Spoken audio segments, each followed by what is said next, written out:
YCP senior నాయకులు మనకి జూమ్లో అందుబాటులోకి వస్తారు. నమస్తే అండి, ఇద్దరికి వెల్కమ్ టు ది డిబేట్. ముందుగా వేణుగోపాల్ గారు, ఏంటి వైసీపీ ప్రశ్నలకి ఏం సమాధానం ఉంది మీ దగ్గర? ఒక సెల్ఫ్ ఫైనాన్స్ సిటీ అని చెప్పారు, ఇప్పుడేమో రాజకీయ పార్టీ నాయకులకి, విశ్లేషకులకి, ప్రైమ్ లైన్ ప్రేక్షకులందరికీ నమస్కారం. నమస్తే. సార్, ఈ రోజు ప్రతిపక్షాలు అనేది ఏదో ఒక వాళ్ళకి రాజకీయ నిరుద్యోగులు కాబట్టి ఏదో ఒకటి విమర్శించాలని విమర్శిస్తున్నారు. ఈ రోజు అమెరికా చూస్తే 3,500 కోట్లు అప్పు ఉంది. అదే విధంగా భారతదేశం ఇండియాకి చూస్తే 200 లక్షల కోట్లు అప్పు ఉంది. అదే విధంగా ఈ రోజు ఆంధ్రప్రదేశ్ చూస్తే డైరెక్ట్ గాను, అదే విధంగా ఇండైరెక్ట్ గా, అంటే ఏదన్నా సంస్థలకి, ఏదైతే కార్పొరేషన్లకు కానీ, డిస్కామ్లకు కానీ, అభివృద్ధి సంస్థలకు కానీ గ్యారంటీ ఇచ్చిన అప్పులు కలిపితే ఈ రోజు గతంలో చూస్తే 2014 నుంచి 2019 వరకు చంద్రబాబు నాయుడు గారి ప్రభుత్వంలో దాదాపు 2.58 లక్షల కోట్లు అప్పు చేశారు. అంటే ఆ రోజు 1.45 లక్షల 90 లక్షల కోట్లు అప్పు ఉంది. చంద్రబాబు నాయుడు గారు మళ్ళీ దాన్ని 2.50 చేసింది. అదే విధంగా జగన్మోహన్ రెడ్డి గారు వచ్చిన తర్వాత దాన్ని ఏదైతే డబుల్ చేయడం జరిగింది. మళ్ళీ ఈ రోజు ఏదైతే కూటమి ప్రభుత్వం వచ్చిన తర్వాత 2024 నుంచి 25 వరకు చూస్తే 97,352 కోట్లు, అది 2025 నుంచి 26 వరకు చూస్తే 1,03,657 కోట్లు చేయడం జరిగింది. అంటే ఈరోజు గత ప్రభుత్వం అప్పు చేసి ఏదైతే సంక్షేమానికే పూర్తిగా కంకణం కట్టుకుంది కానీ వేరే ఏది కానీ అభివృద్ధి చేయలేదు. అమరావతి అనింది, అదేవిధంగా విశాఖపట్నం అనింది, అదేవిధంగా కర్నూలు అనింది, రాజధాని అభివృద్ధి చేస్తామన్నారు. ఎక్కడ రోడ్లు కానీ, ఇరిగేషన్ డెవలప్మెంట్స్ కానీ, ఎక్కడా కానీ అభివృద్ధి అనేది కేవలం బటన్ నొక్కడం, ఏదైతే డబ్బు ట్రాన్స్ఫర్ చేయడం తప్ప వేరే కార్యక్రమం చేయలేదని చెప్పేసి రాష్ట్ర ప్రజలకు అందరూ తెలుసు. కాబట్టి 151 సీట్లని 11 సీట్లకు ఇవ్వడం జరిగింది. అదే ఇప్పుడు కూటమి ప్రభుత్వం వచ్చిన తర్వాత ఏం చేస్తా ఉంది? అభివృద్ధి కార్యక్రమాలు చేస్తా ఉందా లేదా?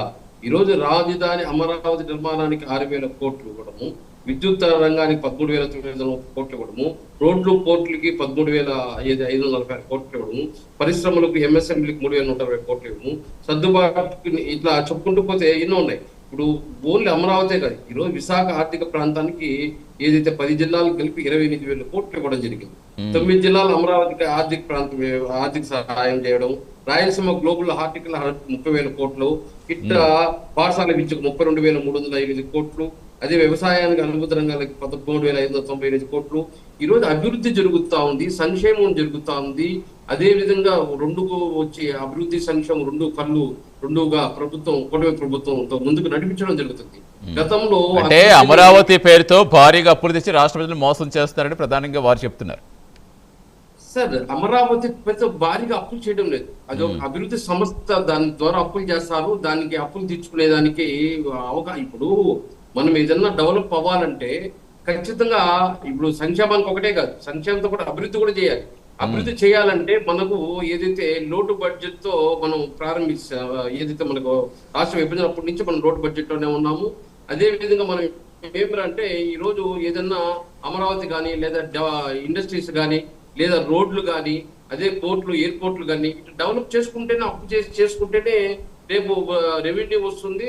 ఇప్పుడు ప్రతి సంవత్సరం కూడా దాదాపు ఈ గవర్నమెంట్ వచ్చిన తర్వాత, కూటమి ప్రభుత్వం వచ్చిన తర్వాత 2024-25లో ఏదైతే 25,000 కోట్లు చెల్లించారు పాత బకాయిల్ని, 2025 నుంచి 26 కూడా 24,430 కోట్లు చెల్లించారు. అదే విధంగా ఏదైతే కేంద్రం ఏదైతే కొన్ని పథకాలు ఉన్నాయి వాటికి కూడా ఏదైతే మనం గ్రాంట్స్ శాంక్షన్ చేయాలి, వాటిని కూడా గతంలో వైఎస్ఆర్సీపీ ప్రభుత్వం చేతులు ఎత్తేసింది. 72 సంస్థల దాకా, 93 సంస్థల దాకా దాన్ని ఆ గ్రాంట్ లేకుండా 93 సంస్థలు మనకు ఫండ్స్ రిలీజ్ కాకుండా బ్లాక్ లిస్ట్ లో పెట్టేస్తే కూటమి ప్రభుత్వం వచ్చిన తర్వాత దాన్ని నిధులు కేటాయించి మళ్ళీ దాదాపు 72 పథకాలను ఈ రోజు కేంద్ర ప్రభుత్వ పథకాలను ఈ రోజు ఆంధ్రప్రదేశ్ రాష్ట్రం తీసుకొస్తుందంటే ఈ రోజు అభివృద్ధి ఎంత ముఖ్యమో సంక్షేమంతో పాటు అభివృద్ధి కూడా అంత ముఖ్యం అని చెప్పి కూటమి ప్రభుత్వం ముందుకు పోతాంది. అంటే ఈ రోజు వైఎస్ఆర్సీపీ రాజకీయ నిరుద్యోగులు కాబట్టి ఏదో ఒకటి విమర్శిస్తుంటారు. సంక్షేమం ఒకటే వాళ్ళ ప్రభుత్వం ఏంది, బటన్ నొక్కితే చాలు మనకు ఓట్లు పడిపోతాయి, అభివృద్ధి అవసరం లేదు అని చెప్పి దాదాపు 30-40 సంవత్సరాలు అభివృద్ధి లేకుండా రాష్ట్రం వెనక్కి వెళ్ళిపోయింది. ఆ రోజు అమరావతి అన్నాడు, అమరావతి ఒక ఇటుక రాయి పెట్టింది లేదు. విశాఖపట్నం అన్నాడు, విశాఖపట్నం రాజధాని చేసింది లేదు. కర్నూలు అన్నాడు, కర్నూలు ఏం చేసింది లేదు. మళ్ళీ ఇప్పుడు అమరావతి నిప్పులు కక్కుతున్నారు. అమరావతికి అప్పులు చేసి అమరావతిని అభివృద్ధి చేస్తున్నాడు. అమరావతి ఒకటిగా భారత రాష్ట్రంలో ముఖ్యము అంటే చెప్తాం, మాకు సమయం ఇస్తే రాష్ట్రం మొత్తం కేటాయింపులు చేశారు. అమరావతికే కాదు, అన్ని సంక్షేమానికి కానీ అభివృద్ధి కార్యక్రమాలకు కానీ అన్నింటికి కంటిన్యూ చేద్దాం. వేరే వాళ్ళ వాయిస్ కూడా తీసుకుని మళ్ళీ వస్తే వేణుగోపాల్ గారు చేద్దాం, కంటిన్యూ చేద్దాం. ప్రస్తుతం మనతో జారీ మహమ్మద్ మోసిన్ గారు, టీడీపీ స్పోక్స్ పర్సన్. నమస్తే మోసిన్.